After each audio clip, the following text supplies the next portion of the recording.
All right, everyone, with Veterans for America First, this is Christopher Prosch coming back at you. I hope all of you had a blessed Thanksgiving and that you celebrated it for the right reasons instead of the wrong reasons. And yes, there is a difference.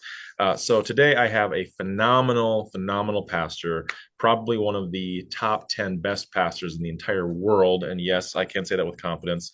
I've known him for years, and he is the pastor that every pastor should be. So I'm going to be pretty aggressive and blunt about it. Today, I have Pastor Cary Gordon with Cornerstone World Outreach based in Iowa. He has been politically involved for the better part of 20 years.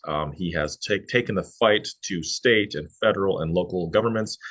He fully embraces the notion that the church should be actively, borderline militantly involved at the local, state, and federal levels of government to hold them accountable to the words and laws of God, something that we have drastically gotten away from. So, Pastor Cary, introduce yourself, please, for the people. Wow, that was quite the introduction, Christopher. I appreciate that. I'm humbled by it. Here I am. Been pastoring for 28 years, almost 29. Got six kids, three boys, three girls, and looking forward to being a grandfather. And my oldest son is in his early 20s and preparing to be married. And my youngest boy still snuggles with me to watch cartoons at the age of 5. So we've got a widespread, we've got a very busy house, busy family. And we released a movie a year ago that if you haven't seen, I want to encourage you to go and watch it because it'll explain what's going on with the world, especially to the older generation, the veterans. You're thinking, I fought, I gave my time, I risked my life, I put it all on the line to defend liberty and freedom for this. And we don't even know the difference between boys and girls now in America. If you want to understand what's happening, why it's happening, what the agenda really is, you can learn about it. It's at enemieswithinthechurch.com. You can stream the film immediately, or you can order a DVD and we'll send it to you. But I want to encourage everybody to please go see that film. And after the film, there's 5 steps to taking back America, practical things every American citizen can do in the town where they live that will make a difference. And it's actually those 5 things is why we're a mess, because people aren't doing them. So the movie's not just a complaint or a historical review of where we went wrong. We're also offering for free to everybody who watches the film afterwards, published right on the website, 5 things you can do to help us save the future of our country and to turn it back from peril. So anyway, that's my very lengthy introduction. That's who I am, and really glad to be here. Yeah, absolutely. And like I said, to the VFAF family, we promoted the phenomenal film, Enemies Within the Church. Please go to enemieswithinthechurch.com. It's a phenomenal film that really explains what's happening in this country. There's ample evidence to support the fact that communism and socialism, they are literally trying to invade the most sacred parts of our country, which is the American church. America has more churches per capita than any other country on earth. And we've done so much to help nations like Israel. We've done so much in the past to try our best to promote God's wills and laws, but the past 50 or 100 years or so, we've gotten away pretty drastically. So Pastor Cary is with us today. So Pastor Cary, let's just dive right on into it. What is the role of the American church in society, particularly with government? Currently we're seeing such a disaster going on. The Democrats are completely off their hinges. They're promoting transgenderism. They're trying to pass a gay marriage bill to codify it into law, which it'll be interesting to see if the U.S. Supreme Court actually steps in and does what they're supposed to do. It's just in all this and all the milieu of the noise. Is the American church in dire straits, or is it just mainstream media lies? The American church is a hollow shell of what it's supposed to be. And that's because of a bad doctrine that's been turned into a cliche now. And the cliche is you shouldn't mix religion and politics. And a lot of people will regurgitate that cliche and think that they're saying something wise and sage like, but it's really, if you really think about it, it's foolish. Mhm. and it's wrong, and it's based on a heresy called pietism. And the church went wrong about 100 years after the Reformation. Mhm. And there was a heretic in Germany named Frank, and another that joined him named Spinner. And those two men advocated something that was aberrant in all of the history of the Christian church. For the first 1,500 years, it was just assumed that Christianity was absolutely necessary to be the moral conscience and the foundation of any good government, and that without biblical law, there would be no possibility of having any real justice. Uh, who defines the word justice, us or God, Yeah. right? So you can't really have a just system of government and think that you can remove God from that. That is really stupid from a Christian perspective. And unfortunately, we've got a lot of Christians who've bought into this heresy called pietism. And pietism happened, like I said, about 100 years after the Reformation. And you had Spinner and Frank. They began teaching something that really had never been accepted by Christianity for 1,500 years. And they taught that Christianity should not focus really at all on external issues like government and the affairs of how men treat one another, but they should really just focus exclusively on their internal condition. And they sort of spun Christianity into a exclusively private internal affair. They said, just worry about the souls of men. Don't worry about the external carryings on in life that have to do with practical things of living life. And it was wrongheaded. And, it didn't begin with them exactly where it is now, but that was what I call trajectory hermeneutics. They pivoted the focus of Christianity um, in a certain direction. Maybe it was only by 1 degree when they first began making their arguments in Germany. They were marked immediately as heretics. They were literally run out of towns with torches and pitchforks, like you hear about in movies. That actually happened to them. They were rejected wholesale by the Christian culture because everybody knew that what they were saying was not really biblically sound. And unfortunately, King Frederick really liked what they were preaching because the biggest obstacle to his stupid ideas as a king was the authority, the moral authority, and the societal influence of the church in Germany. They were just in his way. So as soon as he heard two young preachers saying the church should not be involved with politics, he latched right onto those two heretics. And he said, listen, guys, you're never going to convince the existing church to listen to your really good teaching. But what I can do is I can fund you. We can set up a seminary, and then we can attract young people who haven't become so inflexible with this ancient teaching of the church. And you can reshape the Christian world with a new generation of young preachers that will eventually take over the pulpits. And that is exactly what he did. It took Spinner and Frank about 40 years, and King Frederick just funded them with his incredible wealth, and he propped them up, even though the hierarchy of the church correctly identified them as teachers of heresy and dangerous. And 40 years later, they had brainwashed a whole new generation of preachers. Their school became preeminent in Germany.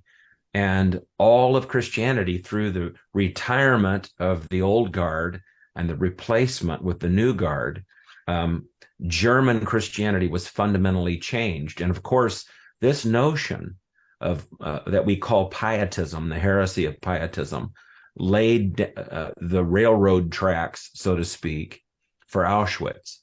And it didn't take but just, you know, um, a few scores of years across history after that, and you find yourself with a man arising by the name of Adolf Hitler. And of course, pietism had laid the path for him to arise, and there was almost no notable resistance from the German Lutherans. by that time because pietism had done its terrible work and it had turned Christianity inward. Yeah. And so you fast forward to today, the exact same thing is happening. History doesn't literally repeat, but it does rhyme. And what's happening is George Soros has done the very same thing with the woke movement, perverting Christianity for leftist purposes and a leftist cause. And, George Soros is somewhat like our modern day version of King Frederick. He finds the heretics that are teaching things that are completely detached from biblical reality, and he funds them and he influences the seminaries and the Bible colleges, and we have the same phenomenon happening again. And the pulpits are being filled with woke, progressive leftists that are not telling the truth about the ancient teachings of the church. What is the role of Christianity? Well, the role of Christianity is, if you understand any history at all, which most people don't anymore, it's self-evident. And what I mean by that is many people don't realize that the United States Constitution was the exclusive creation, the intellectual prowess of exclusively Christian theologians, specifically pilgrims who found themselves over here in the wilderness, pioneering their way through the woods, meeting with Indians, and they were Calvinists, and they had a very specific kind of theology called covenant theology. And covenant theology is the womb of modern day constitutionalism, the idea of a group of people in a decentralized fashion governing themselves by a covenant or a contract was the exclusive invention of Christian theologians. The first constitution in the history of the world was one of those groups of church people trying to make their way in the Western wilderness we now call America. And so constitutionalism was created by the Christian church. So without Christianity, you would have no republic. Without Christianity, you would not have the understanding of 50 decentralized states with sovereign authority unified with limited federalism. Where did they get that idea? That comes directly from the first republic in the history of the world, developed by Moses under Yes. the inspiration of the Holy Spirit in Exodus 18 and verse 21. Notice Israel was a federated nation made up of 12 states, or what we call 12 tribes. That's where we got the idea for what became 50 independent states. It started out as 13 colonies or tribes. Instead of 12 tribes of Israel, we had the 13 tribes of America, so to speak. Where did they get these ideas? They got them right out of the Bible. So without Christianity, there would be no America. There would be no presidential elections. There would be no governors. There would be no triune form of republicanism. Where did they get the idea of three branches of government to keep one another in check with checks and balances? Again, it comes right from the scriptures. Exactly. You've got the judicial branch, and this is how the Old Testament describes good government under God. You have the judicial branch, you have the legislative branch, and the executive branch. This comes from the Bible. So a lot of people don't know. It's almost hilarious and sad that anyone even has to ask today, but I know you do. Yes. What role does Christianity play in American politics? There would be no American politics without the Christian church. And ironically now, because of pietism, most churches in America, I would say 98% of the Oh, churches, regardless of denomination, probably I'm being too generous. It's probably 99.9, but most churches in America are completely pietistic. They do not comprehend almost anything that I just said. The right. pastors don't believe they should be involved in politics. They're dead wrong, and we're suffering because of it. America is a nation with a destroyed conscience. Yes. That's what's wrong with the Republican Party, and that's what's clearly wrong with the Democrat Party. Yes. Both parties are awful. Yes. One is really evil, the other is really stupid, and those are your choices. Yep, pretty much, Pastor. I mean, you give such a lengthy yet massively needed, understanding of the brief, church history, and its impact on America. I mean, people don't realize America was founded as a Christian nation. Do not believe the lies from the left that try to constantly rewrite history for their own benefit. It is massively a lie. Right. People don't realize, prior to the 1950s, I'm going to go back a little bit, most, if not all, hospitals, most of our healthcare system, most of our educational systems, most public schools were Yes. orchestrated and operated by the American church. I had a Yes. fascinating conversation with a woman, and she was talking to me about how, and this is her belief, because we have been so warped over the past 50 years to Yeah. believe government is the solution. So she said Republicans need to get behind pro-life, obviously, but she Mhm. said the argument about, well, what happens when these women are forced to deliver babies that are unwanted? They're just going to go back into the foster system. She advocated for increased federal funding to help these children have better placement. And I said that we don't need that. If there's a woman in distress from casual sex, or there's a horrible situation of rape or incest, and she's pregnant and she's all by herself, I told her there is a solution. There has been a solution for the better part of 2,000 years. It's the American church. And she's like, well, I don't know. And this is what she said to me. She said, I don't know of a single church that would be welcoming to a single woman who's not part of their congregation. And I said, you need to get out and look more, because I guarantee you I can find Yeah. thousands of churches that would help that young woman. And that Every church in America has got unwed mothers and they care for them and take care. That's just fallacious and silly. exactly. They have no legitimate argument, so they have to make up myths so Yeah. that they can try to justify the fact that Well, because they don't have enough self-control to keep their pants zipped, yep. children should have to die. I mean, that's the fundamental of what we're talking about with abortion. It's the most irresponsible, stupidest, vile argument that we could possibly come up with. Excuses for why we should kill babies. I mean, it's how barbaric and I know. ridiculous can you be? And it just underscores my earlier point Exactly. Exactly. that America has a destroyed conscience because they have a church that doesn't want to be involved, Exactly. largely. It doesn't think they're supposed to be involved. Yep. And the consequence of the church not having appropriate moral influence on Yes. the filthy realm of politics Yes. just guarantees that it grows more and more filthy, and more dangerously, that the government becomes an enemy of liberty. And that's what's happened. We are a Exactly. statist swamp, Yep. and our liberties are being eliminated almost daily Yes. by the foolish people that get elected. It's not going to get better without the church. And the church is in such dire straits that I'm not even convinced it would get much better with the church at this point, because the church is just messed up. Our only hope is truly found in Jesus Christ. And what I mean by that, practically speaking, is there has to be aggressive preaching to correct the wrongs. Yes. And people have to repent for not thinking biblically. Then they need to get educated on what the Bible actually teaches with a worldview based on scripture. And then they've got to correct the mess that Yes. we've made. Yes. And then they got to do a better job selecting appropriate biblical people to be leaders in our republic. And you're up against a huge war there. Yep. Nobody wants to listen about what kind of quality should I be looking for in a candidate.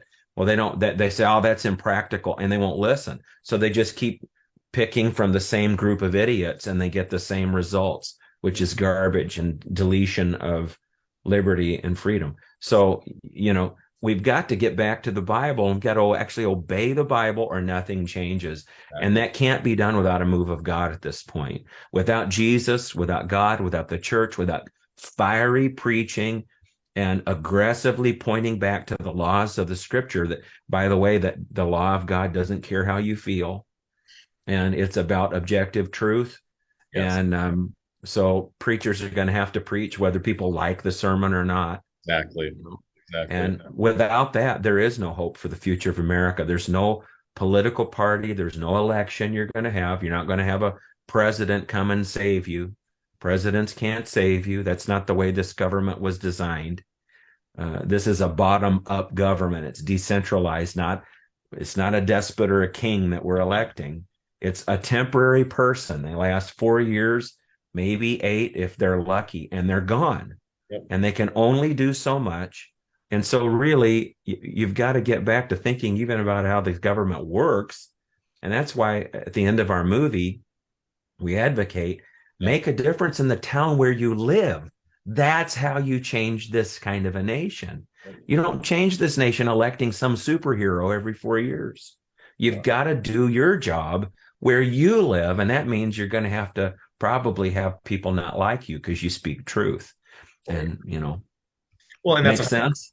no, that's 100% true. I mean, people need to hear that. I mean, let's shift to the party structure for a second here. Yeah. I firmly believe, sadly, as it is, the Democratic Party is ruled by evil people. They Yeah. advocate for murder of children. They're very Yep. Baal. They're Baal worshipers of what they are. They Yep. advocate for socialism. I mean, Yes. they're about Communism. 1% away from communism, in my opinion. Then the Republican Party, I like what you said. The Republican Party, in my opinion, I agree with you. They're about 80%, idiots, and I can say that confidently because you know how dare, and I always say this in these interviews, how dare the chairperson of our party support a gay youth Republican wing? That is not Yes. appropriate. That is not appropriate. Ronna McDaniel. Oh, Ronna McDaniel should have immediately resigned her position. She's pandering to, and even if, and I know what her scheme is. Her scheme is, well, I mean, we need to pander to this new base to get votes. At best, we're going to get 1% of 1%. But in the meantime, you're being blunt, you're pissing off 60 to 70 million Christian voters in the hopes of getting 1% of 1% of a voting base we don't want or need. I mean, that doesn't right. make sense to me. So it's just, and we're going to get into Trump too, but it's just the evangelicals need to wake up, demand Yeah. better from Yeah. Mitch McConnell, from McCarthy, from Ronna McDaniel, and say, you guys, we've done it your way for 40 years. You've literally failed us. We're going to replace you. And if you don't let us replace you, then we will stand up in one voice and we will create our own party to teach you a lesson. Yeah. Yeah, you're absolutely right. And if you go back to the 50s, and I've mentioned this in other interviews, one of my favorite books ever written was published in, I want to say it was 1952. And the title of the book was called The Key to Peace. And it was authored by the man who was the dean of the law school at Notre Dame. It was a constitutional expert, and his name it escapes me right now. Clarence Mannion. Yeah, yeah, I've given you the book, Clarence Mannion, and it's my favorite book probably ever written. That just it's a simple book. It's written in beautiful prose. It's very easy to understand. He was a tremendous communicator, and his book explains the definition of Americanism. Yes, it does. A lot of people are familiar with communism and Marxism and socialism. We've got all these isms, but ironically, most Americans can't define the word Americanism, or they've never even heard that word used. But Yes. there is a definition Oh, of the word Americanism. It used to mean something. The irony, of course, is the author was it. Well, before I say that, the book is probably one of the most conservative books on American first principles you are ever going to read. yes. But he was a registered and famous Democrat. Yeah. He was a Democrat. So if you want to understand what happened to America, you begin by asking what happened to the Democrat Party. Mhm. And if you will go look and you do some studying about why did the Democrats, once extremely conservative, a lot of people don't realize that in the 1950s, every Democrat in the United States was infinitely more conservative than probably any Republican elected official you could find today. Yeah, sadly. And people don't realize this, that Democrats in the 50s and 40s, beyond that, they were more conservative than anyone in the Republican Party now. That's how fast we're drifting to the left. Yeah. So what happened to them? Why did they become now overwhelmingly communistic? What happened? Well, it happened in the 1950s, and it started happening in Hawaii, which was controlled and dominated by a communist takeover of the Democratic Party in that state, or what became the state of Hawaii. And it spread. And so their capitulation and surrender to hard left ideas didn't happen overnight, but they caved and they compromised and they surrendered using lesser evilism Yeah. as an excuse to always compromise their basic Yes. principles until they became the vile enemy of Christ that the Democrat Party is today. I mean, if there's anything that the Bible stands for, they will be against it. Oh, 100%. They're wicked. And so when you see what they did and the arguments they made, then fast forward, that's exactly what's happening and probably already has happened thoroughly to the Republican Party. The Yep. Republican Party right now is almost identical to the Democrat Party in the early 1990s. Yep. Exactly. There's almost no difference between the modern Republican Party and when I was still involved in politics as a young man in the late 1980s and early 1990s, the Republicans were the bad guys that we were. I mean, they were like Democrats now. That was what we were fighting against in the 90s when all the dialogue and all the political campaigns, we were trying to stop everything back then the Democrats were saying, which is what the Republicans are saying now. But Exactly. because everything is so hard to the left, you've got the hard left and you got the soft left. Hard left is the Democrat Party. The soft left is the Republican Party. And most of these people that call themselves conservatives, that word is being abused. Hardly any of those people are really conservative. Yeah. They're I get, just it's a surrender caucus. yeah, 100%. And I get so tired of, well, at least he's fiscally conservative. I'm like, no, that's garbage. That's a cop out and that's stupid. I mean, It's fallacious. You can't be morally liberal and fiscally conservative. One gives way to the other. Moral liberalism is where fiscal liberalism comes from. exactly, 100%. Now let's shift a little bit here to you know, to President Trump. He announced a couple weeks ago, and I have my my issues. I think he was, in my opinion, one of the more successful, more efficient presidents we've had. Sadly, and that's not saying very much considering the yahoos we've had the past since Reagan, really, and even Reagan let me down in some capacities. But Sure. and I will say President Trump did a lot of things well for the church. He repealed the disgusting, evil, awful Johnson Amendment. That basically silenced the church, silenced the pastors. He finally moved the embassy from Tel Aviv to Jerusalem where it belongs. He was probably arguably the most pro-Jewish president we've ever had because half of his cabinet was Jewish. But and also Roe v. Wade. That cannot be ignored. There's still the fight is higher than ever. But that evil should never have been perpetuated upon us, 48 years ago. And he got rid of an evil at the federal level. Now, that being said, he did have some pro-gay stances. He never passed or supported any legislation that supported gay rights, but he did make comments that were probably ill-conceived and were unfortunately, probably from staffers, primarily his daughter, that were just not justified by the evangelical base. So, my concern with him re-announcing his candidacy is, I've spoken with pastors who know him very well, and they all are in agreement. His biggest mistake was surrounding himself last time with people that he didn't know, that he didn't trust, and that were outsiders. He said, when I get back in there, God willing, I'm bringing all my own people in. So, Pastor, what are your thoughts about all this? Well, he certainly needs better counsel, and he did make a lot of terrible mistakes. Um, you know, Yeah, let if us you have don't it. if you don't understand that family, as God defines it, is the literal foundation of civilization, Mhm. and you don't have much else to talk about with me. It's Yes. just you're just wasting time on the Titanic, moving chairs around and saying I lined up my chairs nicer than that guy did, and it's all going down. And that's the reality. If you don't know, if you're going to mainstream gender confusion and announce that at least a Republican transgender man who was once an Olympic star and now pretends to be a woman can come into Trump Tower and use the ladies' restroom anytime he wants, then you're not going to really do much to save the country. All Mhm. right. That's cowardly. It's not standing up for common sense and truth. And people, they think that we can save our country, we can make America great again, while we ignore the sexual issues that make God so angry that one of the most violent judgments ever recorded in the Bible, Sodom and Gomorrah, Mhm. where God was so angry and so fed up with a nation that he came and destroyed it with fire. Yep. We're just going to pretend that's not in the Bible and move on our merry way and sing God Bless America.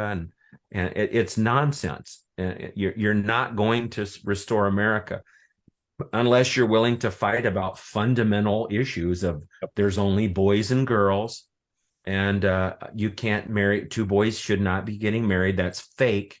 I don't care what the Supreme Court says. I don't care what your neighbor says. It's fake. It's as fake as a guy marrying a parakeet. You can't be married.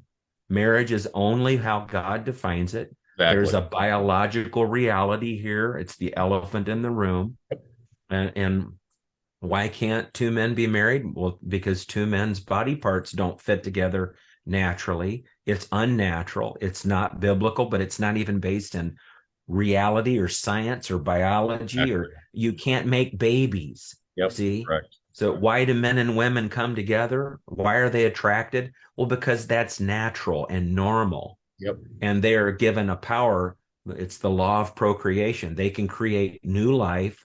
So it is in the interest of the future of humanity that a proper definition of one man, one woman, creating children, taking responsibility for the children they create in bed, Yep. that is how family must be normative in order for humanity to survive. Yeah. If you keep having enough people cut off their surgically remove their parts where they can't even function correctly, and you confuse enough children with this sick gender confusion, and then you get other people maybe to unknowingly sterilize themselves with mandatory injections, if I can say that on YouTube. And then they find out, oh, we got this weird problem with our veterans. If they got the shot, suddenly many of them don't have any testosterone anymore. And that's happening. You can go to the Veterans Affairs website and look it up. One of the side effects of these mandatory shots is some of our veterans, they don't just have low T, they have no T. Yep. Well, what's that going to do to young people? So maybe we've just accidentally sterilized ourselves. And then you can wonder about, was this plan, was it a pandemic? Yeah. Exactly. Was this on 100%. purpose? Was this done by hard leftists that talk openly and unashamedly about population control? I mean, Yep. um, Well, and in closing, I think you're 100% right. I mean, I all my support, all my respect for President Trump. I mean, again, he does a lot of things that I support. When it comes to the border wall, when it came to the economy. I mean, me too. again, there's a lot of successes that he had, but Yeah, he did some really good things, and I prayed for him almost every day, and I supported him too. I But just I he's got to have somebody to tell him when he's wrong. exactly, and that's what I pray and hope for. Pastor, that's why I wanted you on today. The only way President Trump will, in my opinion, win the White House again and be an effective, better leader than he was last time is surrounding himself with the right people. And I don't mean his. Right, I don't mean, in my opinion, the economic geniuses of Kudlow and Mnuchin and Ross. It's he needs to surround himself with a real Christian panel yeah, of pastors, and not just for effect, not just for visuals, people that he brings in on a right, daily basis and says, is this constitutional? And more importantly, is this biblical? That's what he right. definitely needs to do. That's what Well, every. one of the things that he said that was really good and true is America needs to get back on the gold standard. Mhm. And that is exactly correct. Our entire fiat system is a total fiasco. We need to get back on the gold standard. And what's a biblical